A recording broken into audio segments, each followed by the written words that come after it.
Hi, I'm Jeffrey, and this is AutoAlchemy, the intersection between typology and self-growth. This is actually the first video that I've made in over a month. Ruh-roh, I must have gotten caught in a cognitive function loop.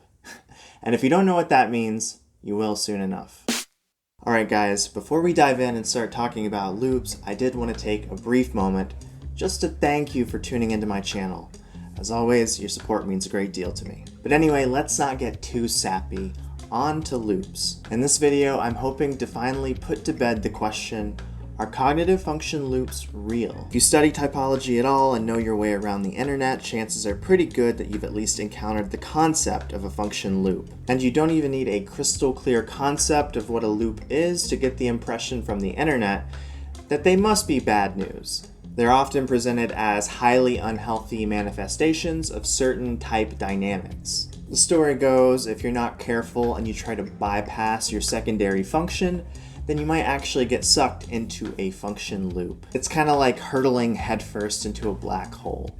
Who would want that? Okay, so technically speaking, what is a loop? Let's lay some groundwork while we brush up on the basics. Overlooking the question of shadow functions, every personality type emerges from the interplay of four basic functions. Although I personally find it more helpful to think about type as being built on two separate binary coins. For ENTPs, the primary function is extroverted intuition, and by taking responsibility for this function, ENTPs necessarily neglect the other half of that coin, introverted sensing, which becomes the inferior function. Nested between these two functions is yet another axis or binary coin containing the secondary and tertiary functions. The conventional story is that because we operate so much out of our primary function, we should try to balance that function out by using our secondary function. The ENTP, for example, should balance out the scattered perceptions of their intuition with the decision-making power of their thinking function.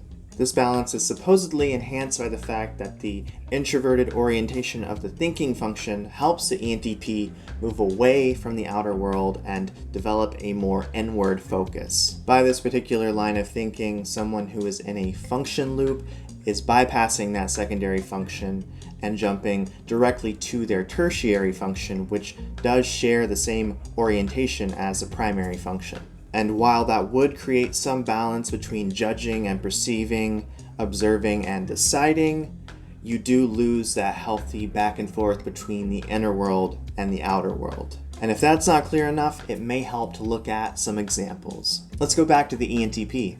That's me. An ENTP who is looping would be caught in the gravity of their extroverted functions. That would be extroverted intuition and extroverted feeling in this case. As you probably know, ENTPs have a reputation for being trolls, and I think it's kind of easy to construct a plausible explanation for trollish behavior using this idea of loops. Thanks to their extroverted intuition, ENTPs have a fondness for creativity, ingenuity. They love exploring untapped potential, and when you marry that capacity to extroverted feeling, it could play out in two different ways. First of all, the ENTP could get stuck in the mode of go, go, go, generating more and more ideas as a means of making everyone else happy, all the while refusing to slow down and check the compass of their own personal logic. The second way this union of NE and FE might play out is, as I mentioned, through that troll-like behavior. The capacity for creativity might manifest in a more negative need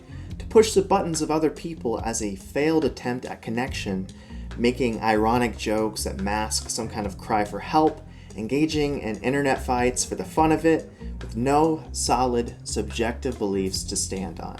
So that's one example. Let's look at another. Let's look at the internet's favorite personality type, the INFJ. An INFJ who's caught in a function loop is said to be overly abusing their introverted intuition and their introverted thinking. INFJs are known as one of the more humanitarian personality types, maybe thanks to their secondary extroverted feeling, But apparently, this warmth disappears and vanishes for the looping INFJs. Instead of eagerly and actively engaging with the emotions and values of other people, they double down on their internal introverted world. They become very rationalistic and distant, overly concerned about mapping out the territory of some internal idea or vision. So anyway, that's the basic theory as to how these loops are supposed to work. But once again, the real question is, are cognitive function loops actually real? Is it really any surprise that my answer to that question is, it's more complicated than that?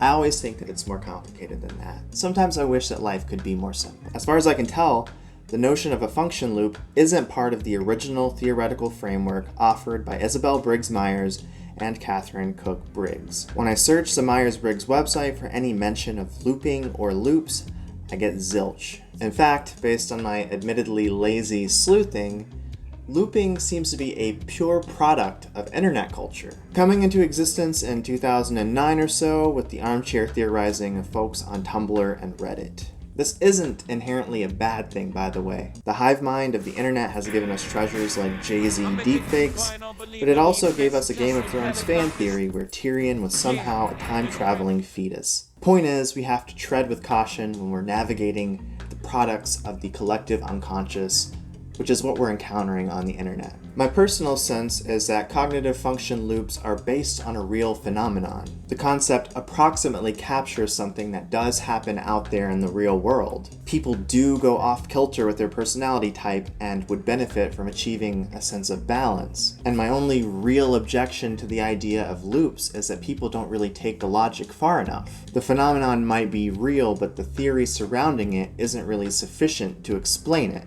So, let's talk theory. To reiterate, people generally refer to function loops as an unhealthy mode of being, placing on a pedestal the pairing of the primary and secondary functions. In fact, I actually saw one blog post that tried to connect the different function loop imbalances with mental disorders. But the very idea of balance actually depends on how many elements are involved in a theory. It's no secret that I'm a fan of the objective personality system, which adds in new personality elements and expands the type code. For example, in this system, functions fire together to form what are called animals, and these animals form a hierarchy in the same way that functions do, adding in this cool fractal component to the personality code. For a gentle primer on these ideas, please check out my video titled, My ENTP? How to know. In any case, the objective personality system actually allows for what they call jumpers.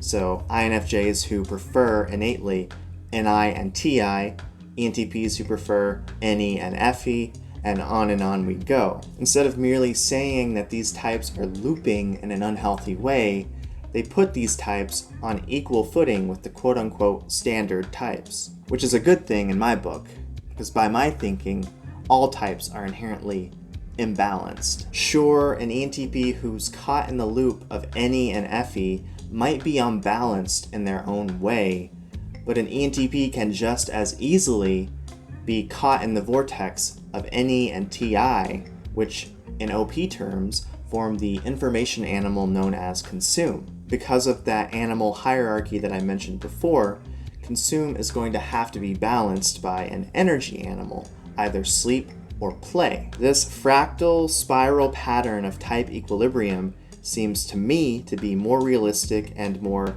scientifically plausible than more simplified approaches to type. Another reason that I resist calling the standard types the healthy ones comes directly from Carl Jung himself, who literally wrote the book on psychological types. People out here in typology land often forget that Jung was a psychiatrist and that his work emerged in a therapeutic context. In Practice of Psychotherapy, volume 16 of Jung's collected works, he shines a light on the true theme of his book about type, the problem of one-sidedness. Our time suffers like none other before it from a deplorably one-sided differentiation about which I have written a thick, and let me tell you in confidence, difficult book. Beware. And in this thick and difficult book, he writes that each of these types represents a different kind of one-sidedness, and that too much one-sidedness leads to disaster. This disaster is what Jung calls an Antiodromia, And that's a concept that I could probably do an entire video about. So for now, I will just touch on it using another Jung quote. This characteristic phenomenon practically always occurs when an extreme, one-sided tendency dominates conscious life. In time, an equally powerful counterposition is built up, which first inhibits the conscious performance and subsequently breaks through the conscious control. Jung's basic point here is that the human psyche will regulate itself if you don't take time to regulate it and try to provide a sense of balance to it. It's not enough to seek balance through the secondary function. You're going to have to pay tribute to all of the functions, and if you buy into the objective personality story, all of the animals. Because if you don't do that, then they are going to drag you kicking and screaming into a state of equilibrium. Balance is never a given, and that's the real danger in most talk that I see about cognitive function loops. It gives people an easy out. As long as I'm not one of those crazy loopers, then I don't have to take responsibility for all of these conflicting elements of my psyche. The truth is, we all need to be engaged with and attentive to the places where we are becoming lopsided, because lopsidedness is inevitable. So anyway, that's my take on loops. Did anything that I said resonate with you guys? Did you like it? Did you love it? Did you hate it? Let me know. Thank you for commenting, liking, and subscribing. I will talk to you guys next time. Goodbye.